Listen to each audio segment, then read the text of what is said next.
हाँ तो Excel play कैसे हैं आप सभी फ्रेंड, एक और बार वेलकम है आपका एक और नई वीडियो में जिसमें फ्रेंड आप देख रहे हैं एक्सेल का फेवरेट चैनल एक्सेल प्लेयर्स, जिसमें फ्रेंड आज हमारी को पायलट सीरीज की क्लास 7 है। एंड सबसे पहले आप लोगों को इसे स्टार्ट करने से पहले हैप्पी रक्षाबंधन मेरे प्यारे भाइयों को, प्यारी बहनाओं को। सो फ्रेंड आज की वीडियो आपके लिए बहुत मोस्ट इंपॉर्टेंट होने वाली है, क्योंकि इस वीडियो के अंदर मैं आपको एक्सेल को पायलट के सारे सीक्रेट और रिवेल करने वाला हूँ कि इस शीट्स के अंदर, प्रैक्टिकल शीट्स के अंदर किस टाइप से फॉर्मूले को अप्लाई करते हैं, कैसे हम हमारी कंडीशन जहाँ स्टक होती है वहाँ पर हम को पायलट का यूज़ करके उस चीज़ से बाहर आ सकते हैं। तो वो सब चीज़ें आज की वीडियो के अंदर हम सीखेंगे। एंड रीस्टॉक चीज़ें क्या होती है, रीस्टॉक जब नीड होता है कंपनी को तो वहाँ पर हम ऐसा कौन सा फॉर्मूला लगाते हैं वो भी आज की वीडियो में सीखेंगे। एंड प्लस मैंने आप लोगों के लिए एक्सेल को पायलट सीरीज के साथ साथ एक एक्सेल लाइव पेज मैंने स्टार्ट किया है जो एग्जैक्ट डेली नाइट 9 बजे चालू होती है रात को। सो ये पेड कोर्स है, लेकिन इस पेड कोर्स के अंदर मैं आपको एश्योरिटी देता हूँ, यहाँ पर आपको हज़ारों फॉर्मूले मिलेंगे, हज़ारों कमांड सीखेगी, लेकिन उसमें से कौन कौन सी इंपॉर्टेंट कमांड होती है, कौन सी कंपनी शीट्स में लगती है, कौन सी कंपनी शीट में एग्जैक्ट वो फॉर्मूला लगता है, वो सब चीज़ आपको प्रैक्टिकल सीखने को मिलेगी। सो अगर आप में से कोई इंटरेस्टेड है एक्सेल लाइव सीखने के लिए, अच्छा मैं एक चीज़ और बताऊँ, जो भी लाइव कोर्स में इनरोल होता है मैं आपको एश्योरिटी देता हूँ, आपके सामने कोई भी एक्सेल शीट आ गई तो आप हंसते हंसते उससे डील कर लेंगे, क्योंकि इतना मैंने उस कोर्स के अंदर रखा है। और बाकी आप मेरे को व्हाट्सएप कर सकते हैं, इस नंबर पे मैं आपको उस पूरी डिटेल शेयर कर दूंगा। सो आप अगर आप में से जितने बंदे इंटरेस्टेड हैं तो बिल्कुल अभी जाके व्हाट्सएप करिए, मैं आपको लाइव बैच के अंदर ऐड कर लूँगा जिसमें बहुत सारे स्टूडेंट ऑलरेडी इनरोल्ड हैं एंड वो एक्सेल लाइव कोर्स का एडवांटेज उठा रहे हैं। सो मैं आपको विदाउट फर्दर डू अब मैं आपको लेके चलता हूँ डायरेक्ट एक्सेल शीट में, जिसमें फ्रेंड आज का हम यहाँ पर सीखेंगे एक्सेल में डेटा शीट को कैसे मेंटेन करते हैं। सो विदाउट फर्दर डू मैं आपको डायरेक्ट लेके चलता हूँ एक्सेल शीट में। Let's begin. हाँ तो एक्सेल प्ले अब मैं आपको लेके आ गया हूँ एक्सेल शीट में, जिसमें आप देख पा रहे हैं यहाँ पर आपको एक डेटा दिख रहा है कंपनी डेटा शीट के अंदर, जिसमें आप देख पा रहे हैं इनवॉइस नंबर्स दे के रखे हैं, उन क्लाइंट्स के नाम दिए हैं जिन कस्टमर को प्रोडक्ट को सेल किया गया है, उनकी इनवॉइस डेट आप यहाँ पर देख पा रहे हैं एंड ड्यू डेट देख पा रहे हैं कि लास्ट डेट क्या थी, उनकी ड्यू डेट कब तक वो पेमेंट कर सकते थे, और अमाउंट यहाँ पर दे के रखा है। अब कुछ डेटर्स के अमाउंट क्या हो गए, हमें यहाँ पर रिसीव हो गए, जो आपको शॉर्ट फॉर्म में दिख रहा है REC करके। और यहाँ पर आपको इन्वेंट्री ऑर्डर वाला एक कॉलम दिख रहा होगा जिसके अंदर आप देख पा रहे हैं हमने कितना कितना ऑर्डर करा है एंड इन्वेंट्री यूज कितना कितना आइटम हम सेल करने के बाद हमारे पास कितना आइटम बच गया है, तो इन्वेंट्री यूज के अंदर दिख रहा है आप लोगों को। अब फ्रेंड यहाँ पर हमें दो चीजें करनी पड़ती है कंपनी के अंदर। एक तो सबसे पहले पेंडिंग अमाउंट, कंपनी आपसे ये बोल सकती है कि यहाँ पर देखिए, यहाँ पर आपको जहाँ रिसीव दिख रहा है ना वहां पर आपको यहाँ पर पेंडिंग अमाउंट शो नहीं करना है, लेकिन जहां पर रिसीव नहीं हुआ है कस्टमर पेमेंट, जैसे आप देख पा रहे हैं यहाँ पर ये अमाउंट हमें रिसीव नहीं हुआ है, वो कितना है 1,80,000 रुपए का अमाउंट है जो हमें अभी तक रिसीव नहीं हुआ है। किससे? XYZ ट्रेडर्स से। जहां यहाँ पर आप देख पा रहे हैं ब्लैंक सेल दिख रहा है, तो उस सेल के अंदर आपको ये 1,80,000 सेम टू सेम चाहिए। अब देखिए प्रॉब्लम ये आती है, कहीं कहीं रिसीव दिया है और कहीं कहीं ब्लैंक दिया है, मतलब जहां पर पेमेंट रिसीव नहीं हुआ है कस्टमर का वहां पर सेल क्या है, ब्लैंक है। तो हम जा रहे हैं जहां पर सेल ब्लैंक देके रखे हैं वहां पर ऑटोमेटिकली ये जो अमाउंट है वो यहाँ से पिकअप होकर यहाँ पर आ जाना चाहिए।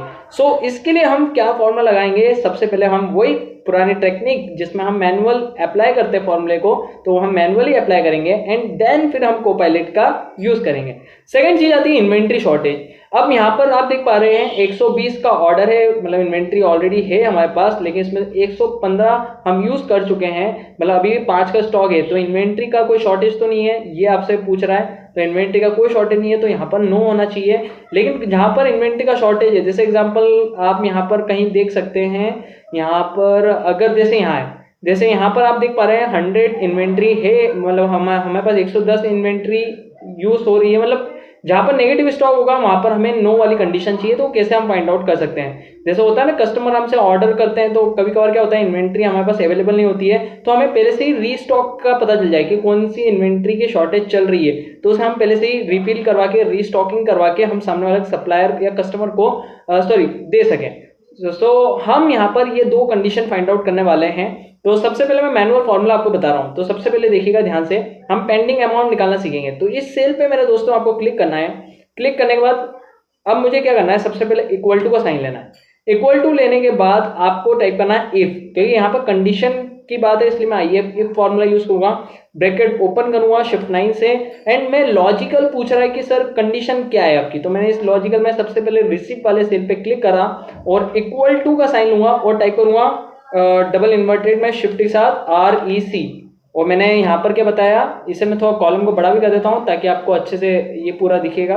एक मिनट में बैक स्पेस कर रहा हूँ, इस कॉलम की साइज को मैं थोड़ा सा ड्रैग कर लेता हूँ, ये IOJ दिख रहा है, आप यहाँ पर आपको प्लस बन रहा है, तो आप इसको क्या कर सकते हैं, कम ज्यादा कर सकते हैं। तो मैंने इसे थोड़ा ड्रैग कर दिया फ्रेंड आपके सामने, यहाँ पर क्लिक करा, equal to IF if type करा, टैप की या शिफ्ट 9 से ब्रैकेट ओपन कर लीजिए। लॉजिकल में आप ये रिसिप्ट वाला जो सेल है इस पे क्लिक करिए, क्लिक करने के बाद आप इक्वल टू और डबल इन्वर्टेड में REC टाइप कर दीजिए और डबल इन्वर्टेड क्लोज कर दीजिए। अब सर ये डबल इन्वर्टेड क्यों लगाया, डबल इन्वर्टेड इसलिए लगाया क्योंकि अगर फॉर्मूले के अंदर आपको कोई भी टेक्स्ट टाइप करते हैं तो वो इन्वर्टेड के अंदर करते हैं। अब इसका मतलब क्या है ये समझना, हमने ये बताया कि अगर इस सेल पे F4 लिया है हमने, इफ लेने के बाद और इक्वल टू लिया और हमने उसके बाद क्या टाइप करा REC, मतलब अगर इस सेल में रिसिप्ट होता है फिर हम यहाँ पर क्या देंगे, कॉमा देंगे। अब फॉर्मूला क्या पूछा है, सिंटेक्स ध्यान दीजिए, यहाँ पर पूछ रहा है वैल्यू ऑफ ट्रू, अगर इस सेल पे मान लीजिए रिसिप्ट निकला या मान लो अमाउंट रिसीव हो गया है तो हम यहाँ पर क्या देना पसंद करेंगे, वैल्यू ऑफ ट्रू होगी। अगर रिसीव होगा तो हमें कुछ भी नहीं देना है, तो हम यहाँ पर क्या करेंगे, सिंपली 0 ले लेंगे कि हमें यहाँ पर ऐसा कुछ भी नहीं चाहिए, मतलब यहाँ पर हो गया पेमेंट, ठीक है। या यहाँ पर आप शिफ्ट के साथ डबल इन्वर्टेड लिख के भी आप डन भी लिख सकते हैं कि हाँ यहाँ पर पेमेंट हो चुका है, फिर डबल इन्वर्टेड क्लोज भी कर सकते हैं। कॉमा लेने के बाद यहाँ पर वैल्यू फॉल्स, अगर सर मान लो यहाँ पर अगर पैसा रिसीव नहीं है, जहाँ पर सेल खाली है वहां पर क्या करना है, ऐसा ये पूछ रहा है, तो हम बताएंगे कि अगर वैल्यू फॉल्स, अगर गलत निकलता है तो ये जो भी अमाउंट होगा ना यहाँ पर वो एज इट इज यहाँ आ जाना चाहिए। तो इस सेल पे मैंने क्लिक कर दिया आप लोगों के सामने एंड शिफ्ट 0 से ब्रैकेट को क्लोज करके मैं जैसे ही एंटर दबाऊंगा, अब आप देख पा रहे हैं यहाँ डन क्यों आ रहा है सर, क्योंकि यहाँ पर रिसीव लिखा है, मतलब पैसा इस कस्टमर से तो रिसीव हो गया, ABC प्राइवेट लिमिटेड से, कितना है 2.5 लाख रुपए। ऐसे आप जब इसे पॉइंट पकड़ के ड्रैग करते हैं नीचे के साइड तो आप देख पाएंगे सभी के रिजल्ट दे रहा है। यहाँ पर जहाँ डन है मतलब उन लोगों के पेमेंट हो चुके हैं, और जहाँ पर ब्लैंक सेल थे वहां पर बता रहा है इन लोगों के पेमेंट अभी भी आना बाकी है। तो ये मैंने आपको फॉर्मूले से सिखाया, यही हम कोपायलट से भी देखेंगे कि कोपायलट से कैसे निकालते हैं। इसको मैं अभी पहले सेंटर कर देता हूँ आप लोगों के सामने। अब हाँ, तो एक्सेप्ट अब हम निकालेंगे इन्वेंट्री शॉर्टेज कैसे निकालते हैं। तो इन्वेंट्री शॉर्टेज के अंदर आपको कुछ भी नहीं करना है मेरे फ्रेंड्स, यहाँ पर आपको क्लिक करना है, क्लिक करने के बाद equal to IF if type करना है, टैब की से आप ब्रैकेट ओपन कर लीजिए जैसे आपने इसमें भी इफ के बाद ब्रैकेट ओपन करा था। लॉजिकल में सबसे पहले इन्वेंट्री यूज पे क्लिक करिए, कितनी इन्वेंट्री ऑलरेडी यूज हो चुकी है और या होने वाली है, शिफ्ट ग्रेटर देन का साइन लगाइए एंड यहाँ पर इन्वेंट्री ऑर्डर पे क्लिक कर दीजिए, क्योंकि कुछ इन्वेंट्री हमने ऑर्डर करी है तो हमें ये पता करना है इन्वेंट्री की शॉर्टेज तो नहीं है। तो यहाँ पर हमने इस सेल को लेने के बाद ग्रेटर देन का साइन लिया एंड G4 पे क्लिक करा जिससे G4 आ गया। फिर देन आपको कॉमा का साइन लगाना है मेरे फ्रेंड्स, कॉमा लगाने के बाद आपको यहाँ पर शिफ्ट डबल इन्वर्टेड लेना है एंड यहाँ पर टाइप करना है यस और फिर shift double inverted close and comma value false. अगर यहाँ पर इन्वेंट्री की कमी है तो यस बताएगा और यहाँ पर इन्वेंट्री कमी इन्वेंट्री कमी नहीं है तो यस बताएगा एंड इन्वेंट्री की कमी है तो यहाँ पर नो बताएगा। तो यहाँ पर आप देख पा रहे हैं यहाँ पर डबल इन्वर्टेड करके जैसे आप नो टाइप कर देंगे और डबल इन्वर्टेड क्लोज कर देंगे तो इन्वेंट्री की कमी होगी तो यस, नहीं है तो नो। तो जैसे हम एंटर करेंगे तो आप देख पा रहे हैं यहाँ पर नो आ रहा है, मतलब यहाँ पर कोई भी इन्वेंट्री की शॉर्टेज नहीं है। एंड जैसे हम इस फॉर्मूले को ड्रैग करते हैं तो आप देख पा रहे हैं कहाँ कहाँ शॉर्टेज है। तो यहाँ पर आप देख पा रहे हैं यस आ रहा है, यहाँ पर आप देख सकते हैं ऑलरेडी इन्वेंट्री 160 यूज हो चुकी है, लेकिन हमने जो ऑर्डर करके रखा है वो 150 है, मतलब 10 पीस और ऑर्डर करवाने की जरूरत है ताकि हमारा रीस्टॉक हो सके। सो आपको ये चीज समझ में आ गई होगी कि ये हमने यहाँ पर दोनों में इफ कंडीशन लगाई। अब देखिए यहाँ पर क्या होता है, एक चीज और, यहाँ पर हम फिल्टर कमांड कैसे अप्लाई करें, क्योंकि कंडीशन तो ये थी सर कि आपने स्टार्टिंग में बताया कि यहाँ पर जितने पेंडिंग अमाउंट है बस उनको शो करना है, तो क्या करें, यहाँ पर तो डन वाले भी दिख रहे हैं तो मतलब ही क्या। तो आपको कुछ नहीं करना है, इस पूरे डेटा सेट को सिलेक्ट करके डेटा टैब में जाना है। डेटा टैब में जाने के बाद आपको यहाँ पर फिल्टर कमांड दिख रही होगी, इस पर क्लिक कर देना है। जैसे आप फिल्टर पे क्लिक करते हैं तो आपके सामने कुछ एरो की दिखती है। एक मिनट, मैंने फिल्टर पे क्लिक करा एंड फिल्टर की के बाद आप यहाँ पर एरो की देख पा रहे हैं, इस एरो पे क्लिक करिए, यहाँ पर आपके सामने ड्रॉप डाउन लिस्ट ओपन होगी। यहाँ पर आप सिंपली जहाँ पर डन है उस पे से चेक मार्क हटा दीजिए एंड अप्लाई कर दीजिए, क्योंकि यहाँ पर इसने क्या बना दी, इसकी लिस्ट तैयार कर दी है। जैसे मैं अप्लाई करूंगा तो आप देख पा रहे हैं यहाँ पे से डन वाले रिजल्ट हट जाएंगे एंड जितने अमाउंट पेंडिंग है बस वही अमाउंट आपको यहाँ पर दिख रहे होंगे। तो आप देख पा रहे हैं इन कस्टमर्स के अमाउंट अभी भी पेंडिंग है, डेटर्स के यहाँ पर आप इजीली देख पा रहे हैं। सो आपको ये चीज समझ आ गई होगी कैसे लिस्ट को देते हैं। एंड मैं अब Ctrl Z कर रहा हूँ ताकि हम एक स्टेप पीछे आ जाए। हाँ तो फ्रेंड, अब यही जो हमने अभी फॉर्मूले की हेल्प से निकाला है, अब हम कोपायलट की हेल्प से निकालेंगे। तो कोपायलट की हेल्प से कैसे निकालते हैं सर? मैंने आपको एक फ्री वर्जन बताया था कि होम में आप ऑटो पायलट को इंस पे जाकर ऐड कर सकते हैं। आप ऑटो पायलट पे जाइए, प्रॉम्प्ट ऑलरेडी फ्रेंड रेडी है, आप यहाँ पर नीचे देख पा रहे हैं। इस प्रॉम्प्ट को उठाकर आप कंट्रोल ए ऑल सेलेक्ट करिए, कंट्रोल सी से कॉपी करिए एंड यहाँ पर क्लिक करके कंट्रोल बी से पेस्ट कर दीजिए। जैसे आप एंटर करेंगे आपके सामने फॉर्मूला हाजिर हो जाएगा। इसे मैं क्रॉस कर देता हूँ या डिसमिस कर देता हूँ। अब देखिए आपके सामने दोनों फॉर्मूले यहाँ पर प्रेजेंट है। आप बस इनको सिलेक्ट करिए, सिलेक्ट करने के बाद कंट्रोल सी से कॉपी कर लीजिए एंड यहाँ पर ये इन्वेंट्री वाला फॉर्मूला है तो यहाँ पर जाकर क्लिक करके मैं कंट्रोल वी से पेस्ट कर देता हूँ। और जैसे ही आप यहाँ पर स्पेस को हटाएंगे, स्पेस को कम करेंगे, एंटर करेंगे, सो आपका यहाँ पर फॉर्मूला अप्लाई हो जाएगा। ड्रैग करने की देरी है, बस यहाँ पर आपका सभी का रिजल्ट आ जाएगा।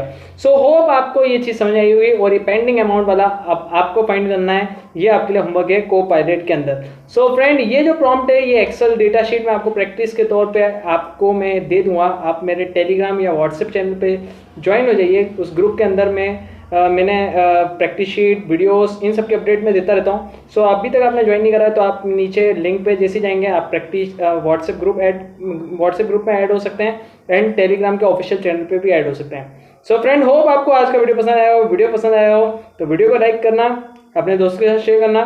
फिर मुलाकात होगी ऐसी पावरफुल वीडियो में। आज के इतना ही, तब तक के जय हिंद, जय भारत दोस्तों।